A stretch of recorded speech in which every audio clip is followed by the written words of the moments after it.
మీ కృష్ణమ్మ కథలు శ్రోతలందరికీ నమస్కారం.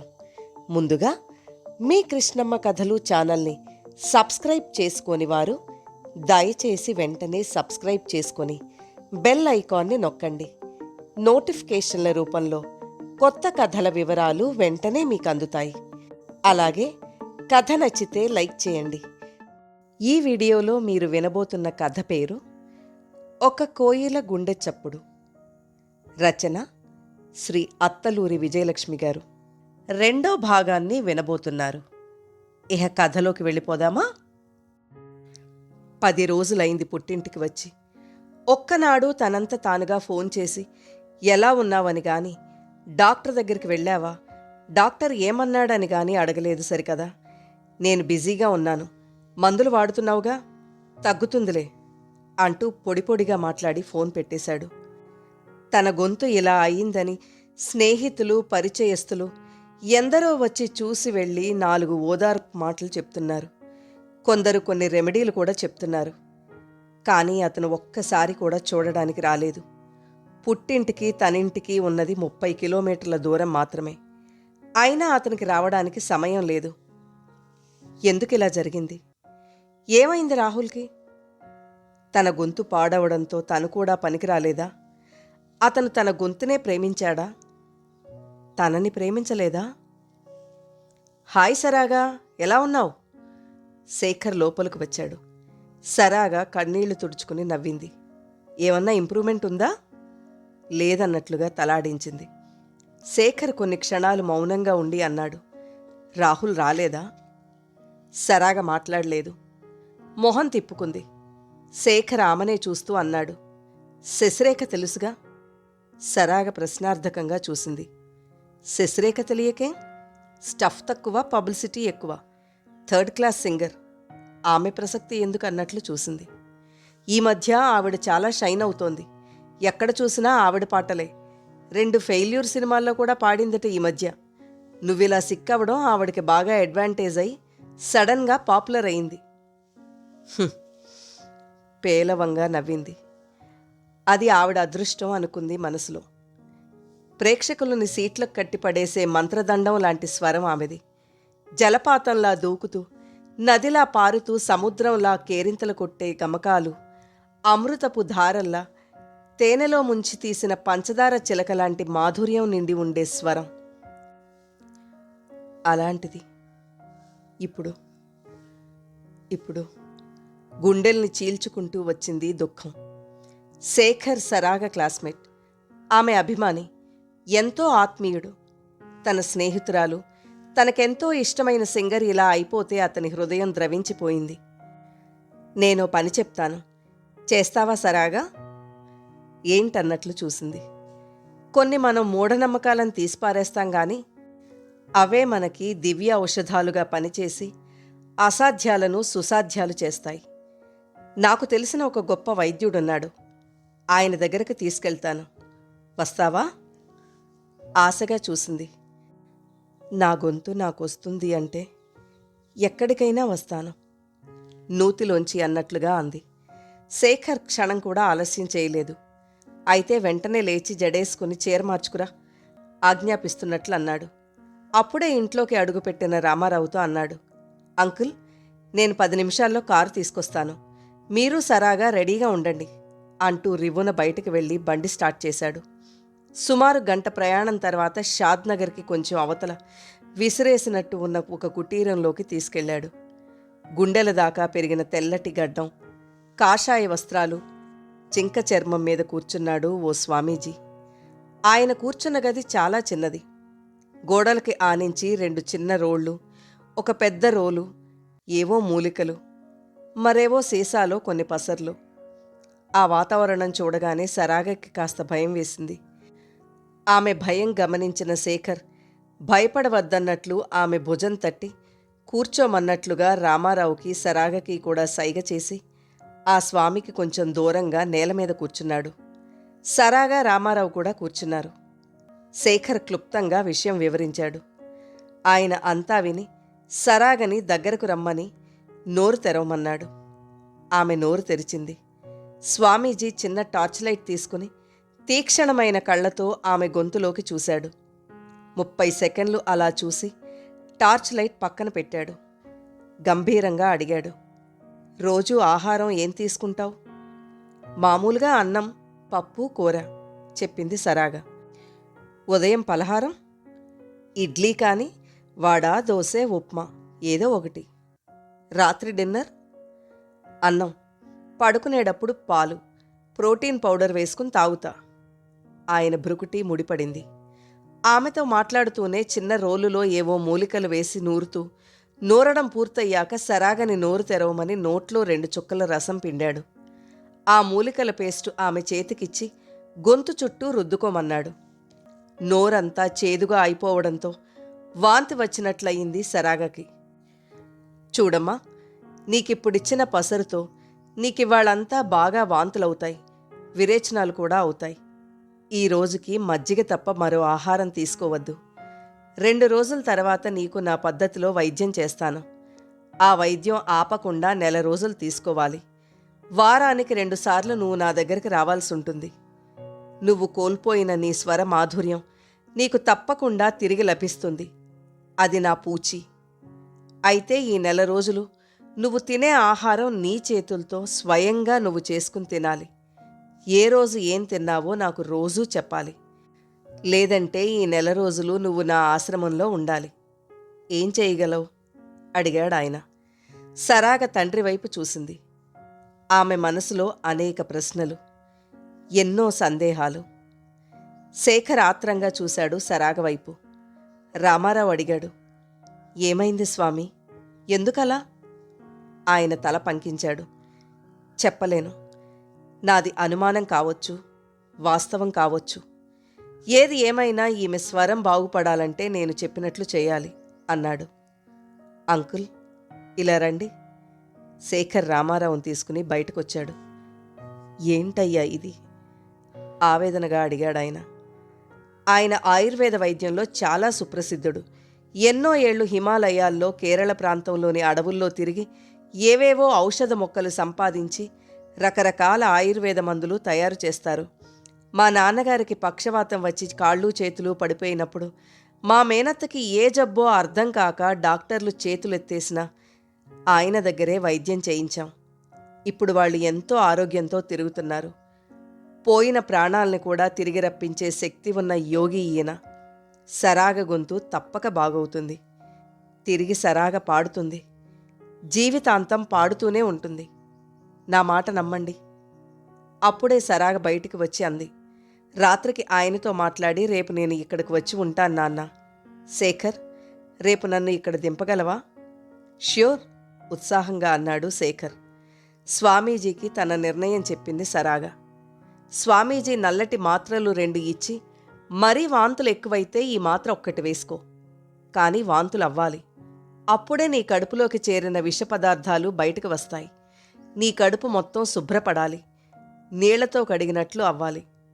అందుకే బాగా నీళ్లు తాగు. రేపురా అన్నాడు. అవి తీసుకుని కారులో కూర్చుంటుండగా సరాగకి పెద్ద వాంతి అయిపోయింది. అలా ఆ రోజంతా వాంతులవుతూనే ఉన్నాయి. 5 సార్లు మోషన్ అయింది. నీళ్లు, మజ్జిగ ఆమె ఆహారం అయింది. రాహుల్కి ఫోన్ చేసి విషయం చెప్పింది. ఆ సాయంత్రానికే రాహుల్ వచ్చాడు. తోటకూర కాడలా వడిలిపోయి ఉన్న సరాగని చూసి అడిగాడు, ఏంటి, ఏమైంది సడన్గా? ఏం మందులు వాడుతున్నావు? సరాగ జరిగిందంతా చెప్పింది. నీకసలు బుద్ధుందా? చదువుకున్న దానివి, అలాంటి నాటు వైద్యానికి వెళ్తావా? నన్ను అడగకుండా అసలెవరు వెళ్ళమన్నారు నిన్ను? అంటూ మామగారి వైపు తిరిగి అన్నాడు. మొగుడనేవాడిని నేనున్నాను. నాతో సంప్రదించకుండా భార్యని ఇలా ఎక్కడికి పడితే అక్కడికి తీసుకెళ్లడం మర్యాదేనా? సరాగ అడ్డుపడి, ఇది నా నిర్ణయం మాత్రమే, నాన్నకేం సంబంధం లేదు.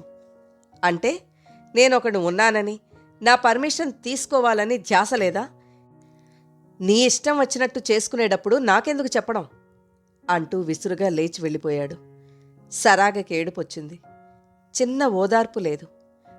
తనకి ప్రీతిపాత్రమైన భార్య స్వరం దెబ్బతిన్నదన్న బాధ లేదు. తనకి చెప్పకుండా ఏదో చేసేసిందన్న కోపం, ఆవేశం. ఎందుకిలా మారాడు రాహుల్? బాధగా అనుకుంటూ కళ్ళు మూసుకుంది. మజ్జిగ గ్లాస్తో వచ్చిన నాగలక్ష్మి రాహుల్ కూర్చుని వెళ్ళిన కుర్చీలో అతను మర్చిపోయిన మొబైల్ తీసి, అయ్యో, మీ ఆయన ఫోన్ మర్చిపోయాడే అంది. సరాగ కళ్ళు తెరిచింది. ఆవిడ ఫోన్ సరాగకిచ్చింది. ఆయనే వస్తాడులేమ్మా, తీసుకెళ్తాడు అంటూ మంచం పక్కనే ఉన్న క్యాబినెట్ మీద ఫోన్ పెట్టబోతుండగా వాట్సాప్ మెసేజ్ వచ్చిన శబ్దం వచ్చింది. మూసుకుపోతున్న కళ్ళు తెరిచి మెసేజ్ బాక్స్ ఓపెన్ చేసింది. ఒక్కటొక్కటిగా మెసేజ్లు. సరాగకి కళ్లకు కమ్ముకున్న నమ్మకపు పొరలు విడదీస్తూ, ఆమె పెంచుకున్న ప్రేమలతని వేళ్లతో సహా పికిలిస్తూ, ఆమె పడుకున్న మంచం కింద నేల పగిలిపోతున్నట్లు, పైన సీలింగ్ తన నెత్తిన పడిపోతున్నట్లు, మొత్తం గిరగిరా తిరుగుతున్నట్లు అనిపించింది. నాది అనుమానం కావచ్చు, వాస్తవం కావచ్చు. స్వామీజీ స్వరం చెవుల్లో అదే పనిగా వినిపిస్తుంటే కళ్ళు తెరుచుకుని కన్నీరు కారుస్తూ ఉండిపోయింది. తెల్లవారింది. సరిగ్గా 10 లంకణాలు పడిందానిలా ఉంది. కళ్ళు లోతుకుపోయాయి. మొహం పీక్కుపోయింది. తూలిపోతున్న కూతుర్ని భుజం పట్టుకుని నడిపిస్తూ వచ్చి దగ్గరుండి బ్రష్ చేయించింది నాగలక్ష్మి. బ్రష్ చేసుకుని వచ్చిన సరాగకి పల్చటి మజ్జిగిచ్చింది. మజ్జిగ తాగి కొద్దిగా సేద తీరిన సరాగ నెమ్మదిగా అంది, నాన్న, శేఖర్కి ఫోన్ చేసి త్వరగా రమ్మను. మళ్ళీ అల్లుడికి కోపం వస్తుందేమో. రాని నాన్న, ఆయన కోపం కన్నా నాకు నా స్వరం ముఖ్యం, దృఢంగా అంది. ఆయనకి కూతురు ధోరణి చిత్రంగా అనిపించింది. చేసేది లేక శేఖర్కి ఫోన్ చేసి కారు తీసుకురమ్మని చెప్పాడు. శేఖర్ అరగంటలో వచ్చాడు. సరాగ తల్లికి రాహుల్ మొబైల్ ఇచ్చి, ఆయన వస్తే ఇచ్చేయమ్మా అంటూ వెళ్ళి కారులో కూర్చుంది. కారు కదిలింది. మరో గంటలో కారు ఆశ్రమం చేరింది. ఆమెను చూసిన స్వామీజీ పెదాల మీద చిన్న చిరునవ్వు మెరిసింది. తెల్లవారుజామున 5ంటికి లేచి కాలకృత్యాలు తీర్చుకుని అరగంట యోగా చేయడం, స్నానం, ధ్యానమయ్యాక పసరు వైద్యం చేసుకుని పుస్తకాలు చదువుకుంటూ మధ్య మధ్యలో ఏదో రాసుకుంటూ ఉంటుంది. ఆమెతో పాటు ఆశ్రమంలో ఆయన శిష్యులు 2 కుర్రాళ్లున్నారు.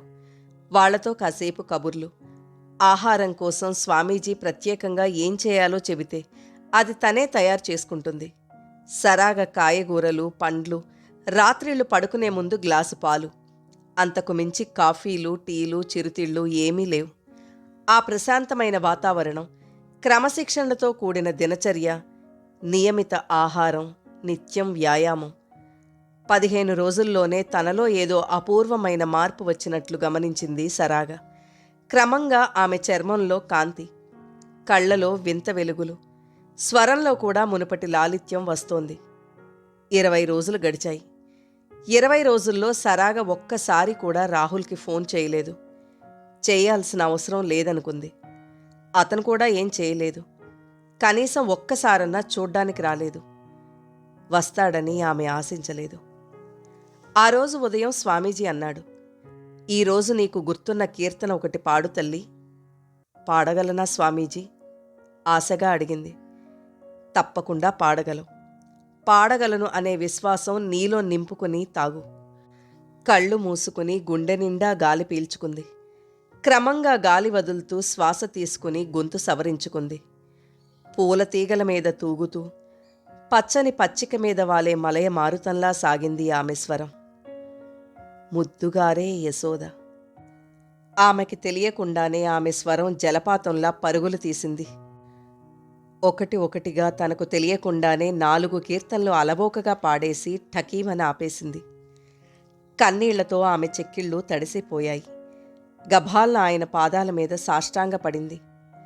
ఆయన 2 చేతులతో లేవనెత్తి, ఇంక ధైర్యంగా నీ పాట కచేరీ ఏర్పాటు చేసుకో తల్లి అన్నాడు. స్వామి, అదేదో మీ ఆశీర్వాదంతో మీరే చేయండి ప్లీజ్. అలాగే నా పాట కచేరీ రోజున నేను రాసిన చిన్న పుస్తకం ఒకటి కూడా ఆవిష్కరించాలి మీ చేత్తో.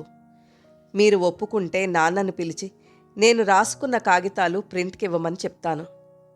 తప్పకుండా నీ కథ నేను ఆవిష్కరిస్తానమ్మా అన్నాడాయన నర్మగర్భంగా నవ్వుతూ. తండ్రికి ఫోన్ చేసింది సరాగ. మరో 2 గంటల్లో ఆయనొచ్చాడు. తను వ్రాసుకున్న రాతప్రతిని ఇస్తూ అంది, నాన్న, నాకు ఇది 3 రోజుల్లో పుస్తక రూపంలో కావాలి. చాలా తక్కువ పేజీలు, సుమారు 60 పేజీలుంటాయి. అంతే. అలాగే తల్లి, తప్పకుండా తెస్తాను అన్నాడు రామారావు కూతురి స్వరంలో పలుకుతున్న తంబూరనాదం వింటూ.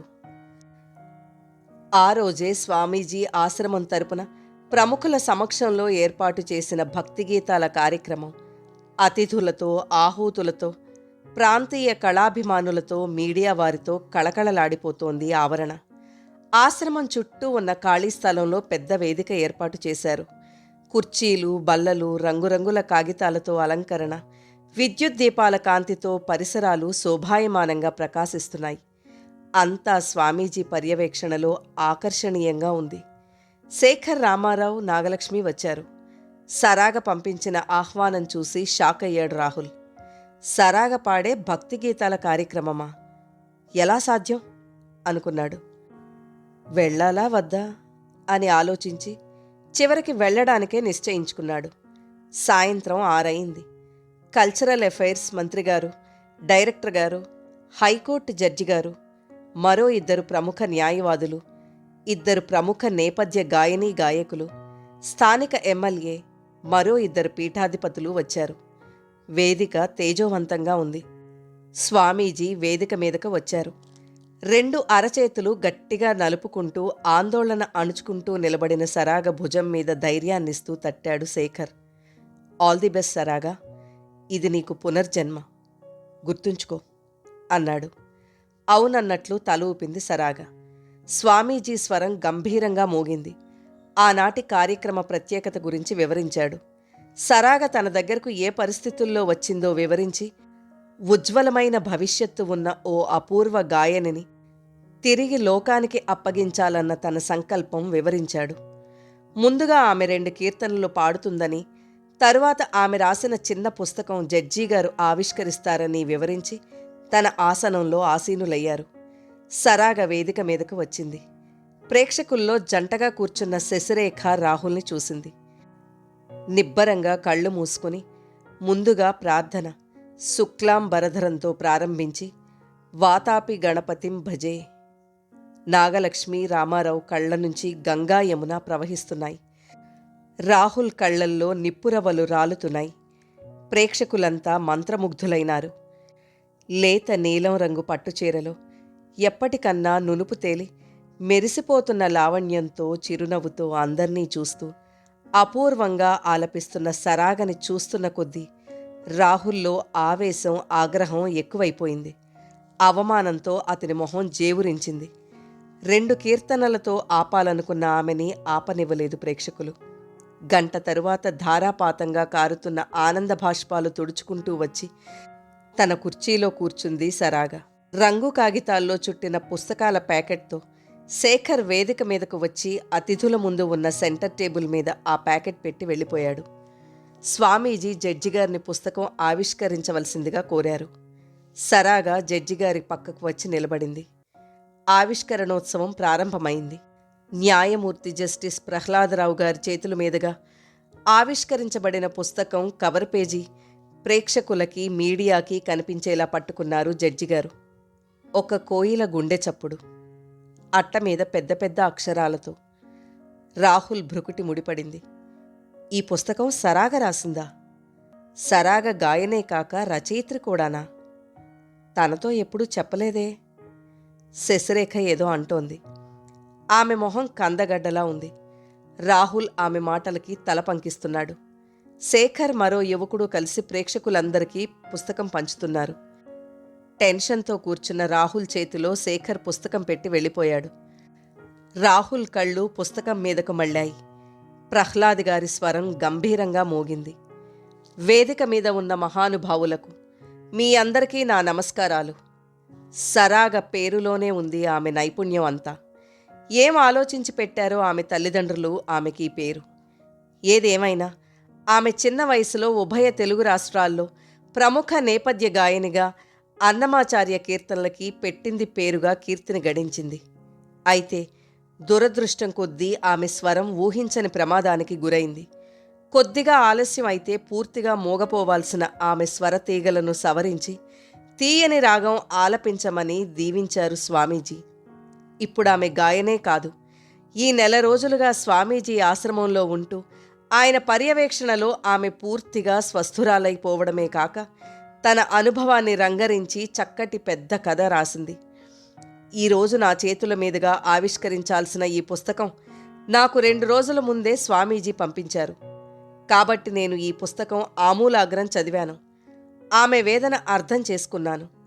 ఆమె కేసుని సుమోటోగా స్వీకరిస్తూ త్వరలోనే ఆమెకి లీగల్గా ఆమె భర్త అనబడే ఒక పయోముఖ విషకుంభం నుంచి విముక్తి ప్రసాదిస్తానని ఆమెకి మాట ఇస్తున్నాను. ప్రేక్షకుల్లో అయోమయం. రాహుల్ కళ్ళలో ఆగ్రహం, నాగలక్ష్మి రామారావు కళ్ళల్లో ఆక్రోశం, సరాగ కళ్ళల్లో జడ్జిగారి నిర్ణయం పట్ల కృతజ్ఞత. స్వామీజీ లేచారు. జడ్జిగారి నిర్ణయానికి మీరంతా ఆశ్చర్యపోతున్నారని నాకు తెలుసు. జడ్జిగారు సరాగకి విడాకులు ఎందుకు మంజూరు చేస్తున్నారన్న ప్రశ్నకి సమాధానం మీ చేతుల్లో ఉన్న పుస్తకంలో లభిస్తుంది.